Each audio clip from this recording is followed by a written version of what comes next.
sous le pont de Manhattan. Par une nuit glaciale, sous l'immense arche d'acier du pont de Manhattan, un homme à la dérive s'agenouilla devant une vieille statue ébréchée de la Vierge Marie.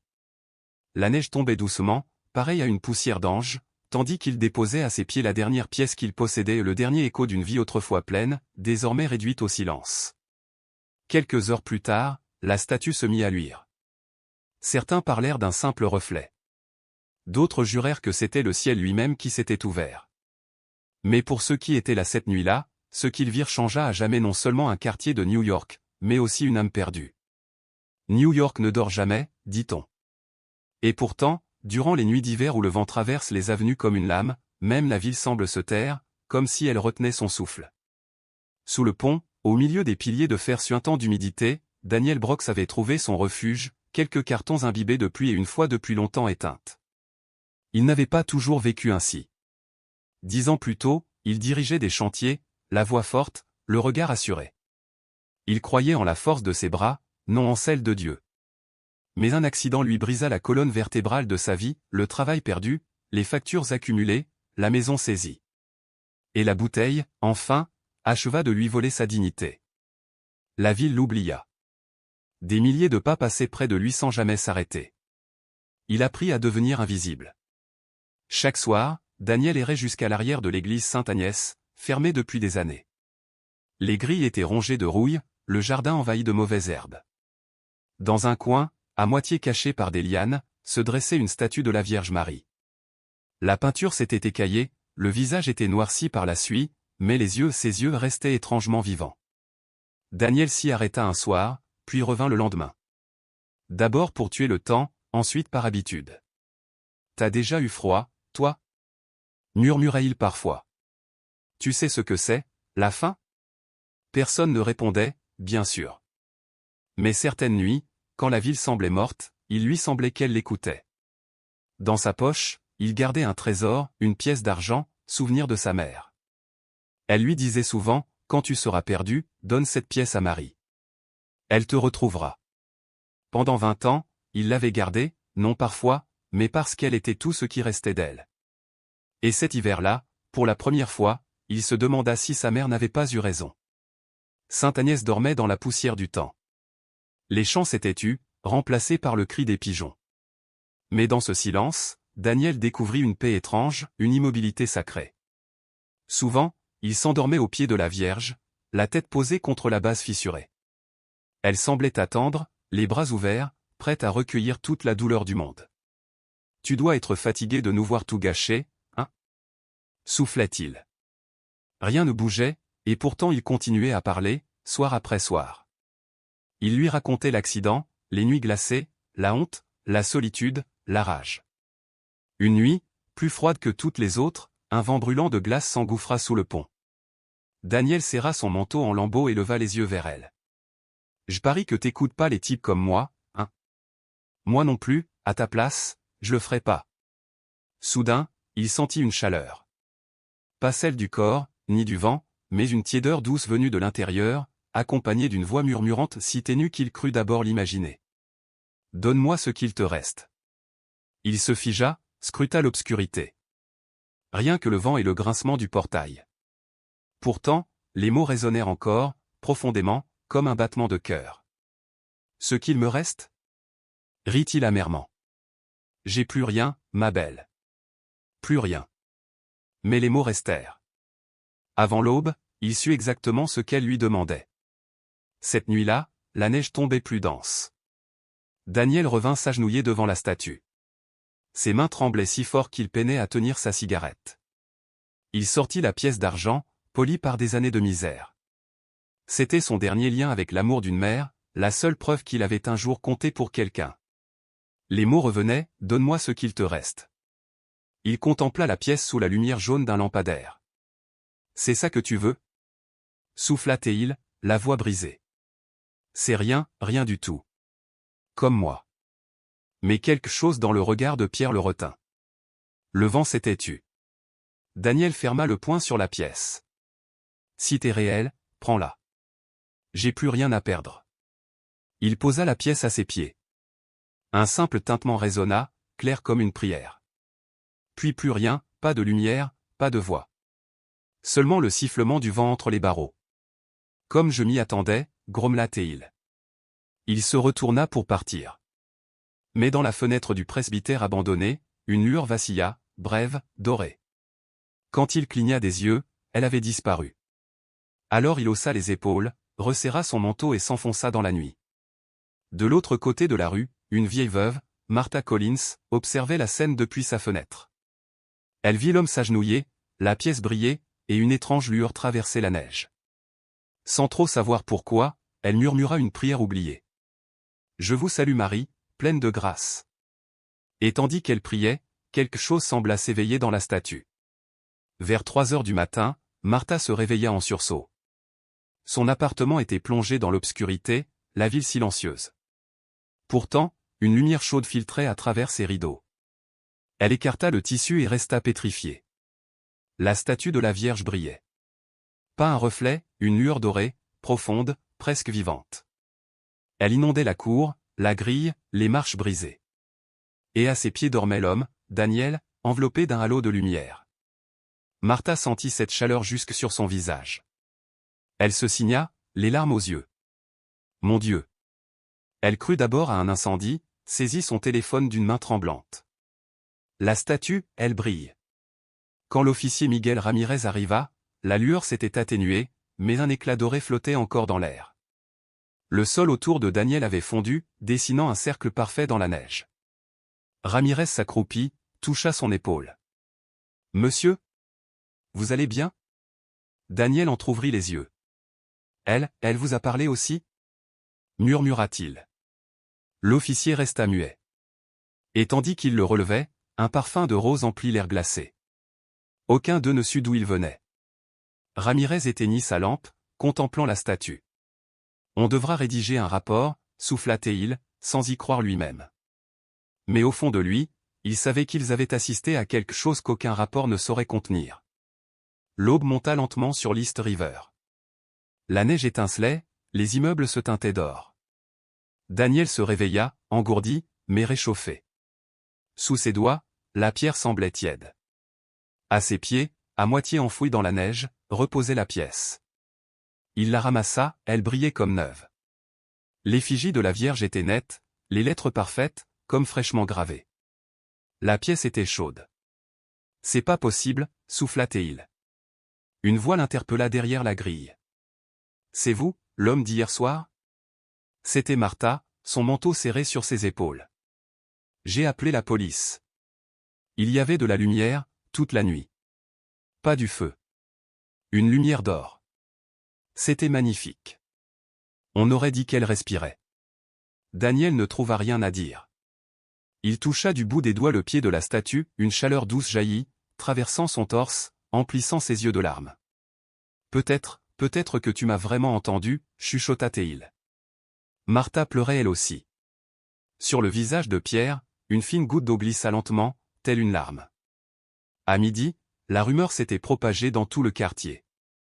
Des voisins vinrent, prirent des photos. Certains priaient, d'autres ricanaient. Les miracles, à New York, ne faisaient pas les gros titres. Mais un homme décida d'en faire une histoire. Mark Jensen, reporter au Herald Post, arriva avec sa caméra et son scepticisme. Il avait déjà couvert des dizaines de « visions » et des « apparitions ». Pour lui, ce n'était qu'une illusion de plus. Alors c'est ici que la Vierge a choisi de briller? Lança-t-il en franchissant la grille rouillée. L'officier Ramirez, encore présent, leva les yeux de son carnet.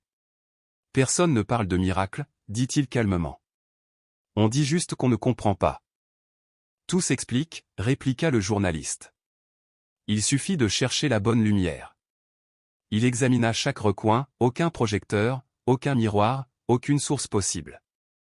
Ramirez lui tendit la pièce. « C'est tout ce qu'on a trouvé. » Le type l'avait laissé là. Marc la fit tourner entre ses doigts, le métal était parfait, sans tache, sans rayure. « Elle a l'air neuve, » murmura-t-il.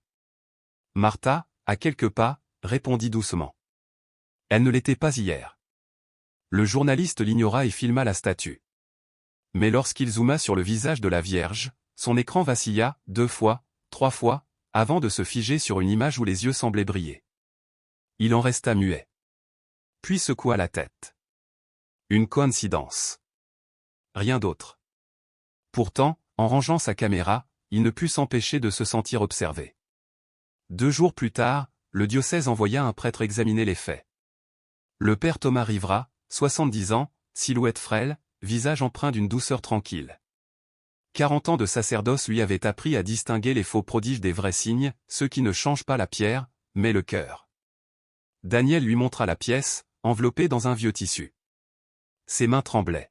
« Je l'avais donnée à la Vierge, et je l'ai retrouvée ainsi, » dit-il. C'était celle de ma mère. Le prêtre la contempla longuement. « Ce n'est pas une pièce ordinaire, » murmura-t-il. « C'est une médaille miraculeuse, frappée à Paris il y a plus d'1 siècle. Lisez, ô Marie, conçue sans péché, priez pour nous qui avons recours à vous. » Daniel resta silencieux. « Je croyais que c'était juste de l'argent. » Le vieux prêtre sourit. « Parfois, les plus petites choses portent les plus grandes prières. » Il posa sa main sur la statue, la pierre était tiède, comme si elle gardait encore la trace d'une présence. Il ferma les yeux et murmura. « Seigneur, même ici, sous un pont, tu fais fleurir la foi. » Depuis cette nuit-là, Sainte Agnès n'est plus tout à fait abandonnée. Les passants s'arrêtent, certains déposent une bougie, d'autres une pièce. Et Daniel Brox, l'homme que la ville avait oublié, vient chaque matin balayer la neige autour du socle. Il ne boit plus. Il ne mendie plus. Il parle toujours à la Vierge, mais désormais, sa voix n'a plus le ton du désespoir. « Tu vois, maman, dit-il parfois en levant la médaille vers la lumière. Tu avais raison.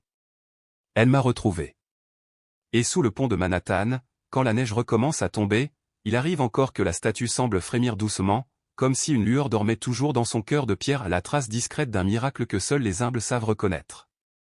Notre-Dame de la dernière pièce. Même les officiers l'avaient remarqué.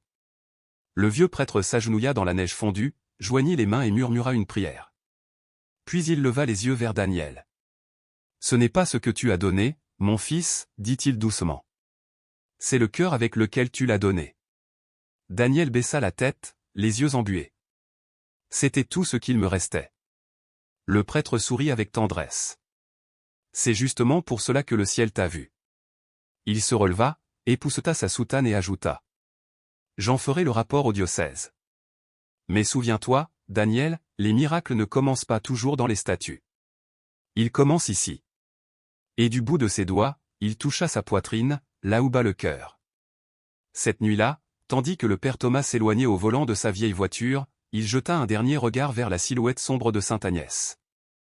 Un instant, il crut apercevoir une faible lueur non plus autour de la Vierge, mais dans le petit homme agenouillé à ses pieds. L'hiver, peu à peu, relâcha son emprise sur la ville. La neige fondit en flaques qui reflétaient les grilles rouillées de l'église, et l'air reprit l'odeur de la terre. Daniel cessa de boire. Personne ne le lui demanda. Le besoin s'en alla, tout simplement, comme s'il s'était dissous dans la lumière de cette nuit-là. Chaque matin, avant le lever du soleil, il rassemblait ses maigres affaires et retournait à Sainte Agnès avec un seau, un balai, et une paix nouvelle. Il frottait les marches, arrachait les mauvaises herbes, nettoyait la suie qui recouvrait la statue de la Vierge Marie. Pour la première fois depuis des années, il travaillait à nouveau non pour un salaire, mais pour retrouver un sens. Les gens commencèrent à le remarquer. Martha lui apportait un café chaque matin. L'officier Ramirez passait quand il le pouvait, lui donnant un coup de main pour repeindre la clôture. Même Mark Jensen, le journaliste sceptique, passa un jour en voiture, s'arrêtant un instant sans descendre, observant en silence. Le parvis, autrefois désert, se transforma lentement. Quelqu'un déposa un bouquet de fleurs au pied de la statue. Un autre laissa un mot, « Merci pour la lumière ». Un soir, Daniel découvrit un petit groupe d'hommes sans abri assis près de la grille. « On peut rester ici cette nuit ?» demanda l'un d'eux. Daniel hocha la tête avec un sourire. « Bien sûr.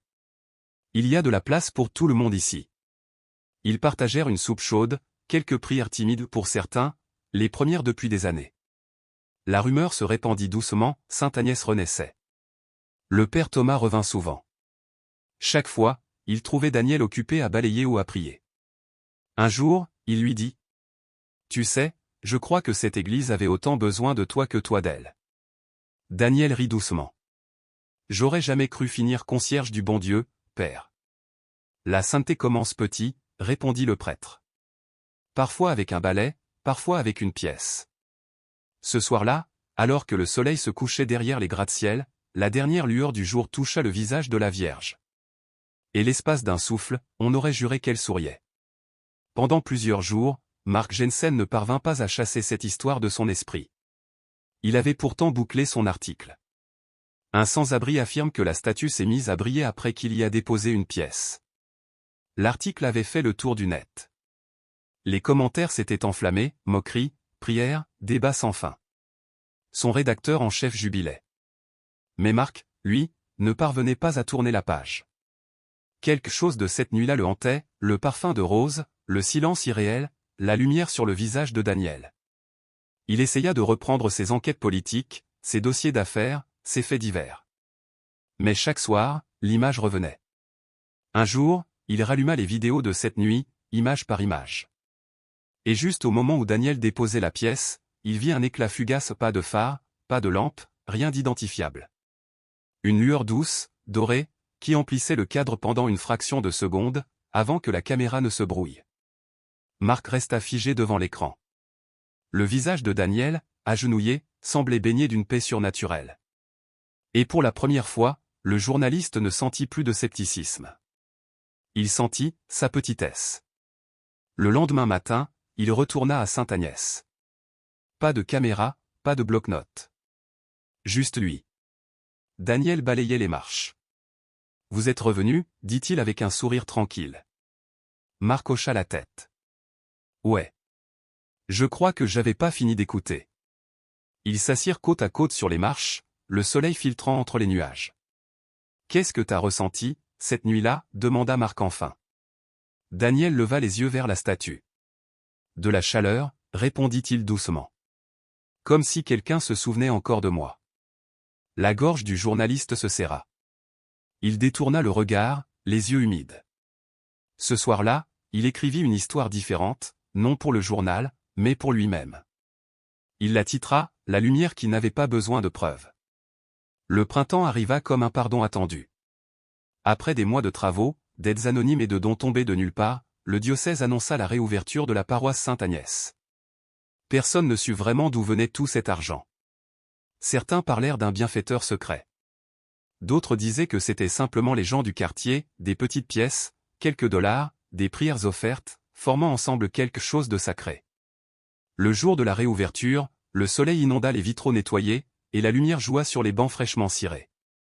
L'autel brillait à nouveau, et devant l'église, la statue de la Vierge Marie se tenait restaurée, éclatante de blanc et d'or. Des centaines de personnes affluèrent, croyants, curieux, voisins. Quand les cloches sonnèrent pour la première fois depuis 5 ans, un silence solennel tomba sur la foule. Daniel se tenait au premier rang, nerveux dans la chemise propre qu'on lui avait donnée. Le père Thomas s'approcha en souriant. « C'est toi qui devrais parler aujourd'hui, dit-il. »« Moi ? Père, je suis pas un prêcheur. »« Justement. C'est pour ça qu'ils t'écouteront. » Daniel monta lentement les marches, les mains tremblantes. Dans sa paume brillait la pièce d'argent, polie comme un miroir. Il la déposa doucement aux pieds de la Vierge. « Pour ceux qui croient n'avoir plus rien à donner, dit-il d'une voix claire. Il suffit d'un cœur. » La foule resta muette. Puis, une à une, des mains commencèrent à applaudir. Pas avec frénésie, mais avec respect. Les cloches sonnèrent à nouveau, leur timbre résonnant dans les rues comme une prière. Ce jour-là, la paroisse appela cela le don de l'abandon. Et certains jurèrent que le son des cloches semblait plus léger qu'avant, comme si la grâce flottait dans l'air. 1 an plus tard, à la même date, la ville s'était apaisée. Le vent portait encore la morsure du froid, mais les lumières de la ville semblaient plus douces. Les cloches de Sainte-Agnès sonnèrent à la tombée du soir. Dans la cour, des fidèles s'étaient rassemblés pour une veillée d'anniversaire.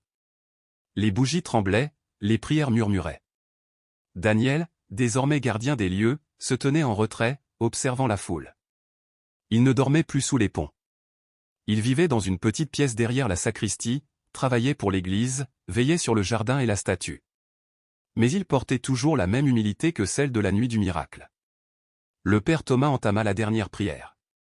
Le vent se tut. Les flammes des bougies cessèrent de vaciller. Et soudain, une lumière apparut autour de la statue. D'abord faible, comme un reflet lunaire.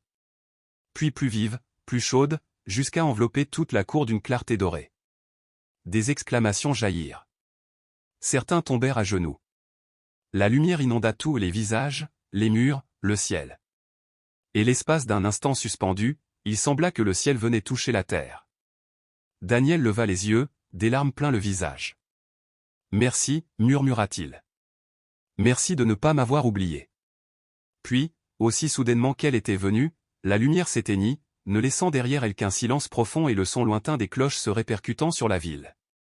Cette nuit-là, on donna un nom à la statue, Notre-Dame de la dernière pièce. Le miracle naît d'un seul geste d'abandon. Car parfois, les plus grands miracles naissent là où l'espoir semble impossible. Un homme sans abri, une église oubliée, une simple pièce d'argent, et une lumière qui rappela à toute une ville que le ciel écoute encore. La foi ne rugit pas toujours. Parfois, elle murmure. Parfois, elle attend, juste à l'endroit où nous sommes tombés, jusqu'à ce que nous offrions ce qu'il nous reste. Et quand nous le faisons, la grâce retrouve toujours le chemin du retour.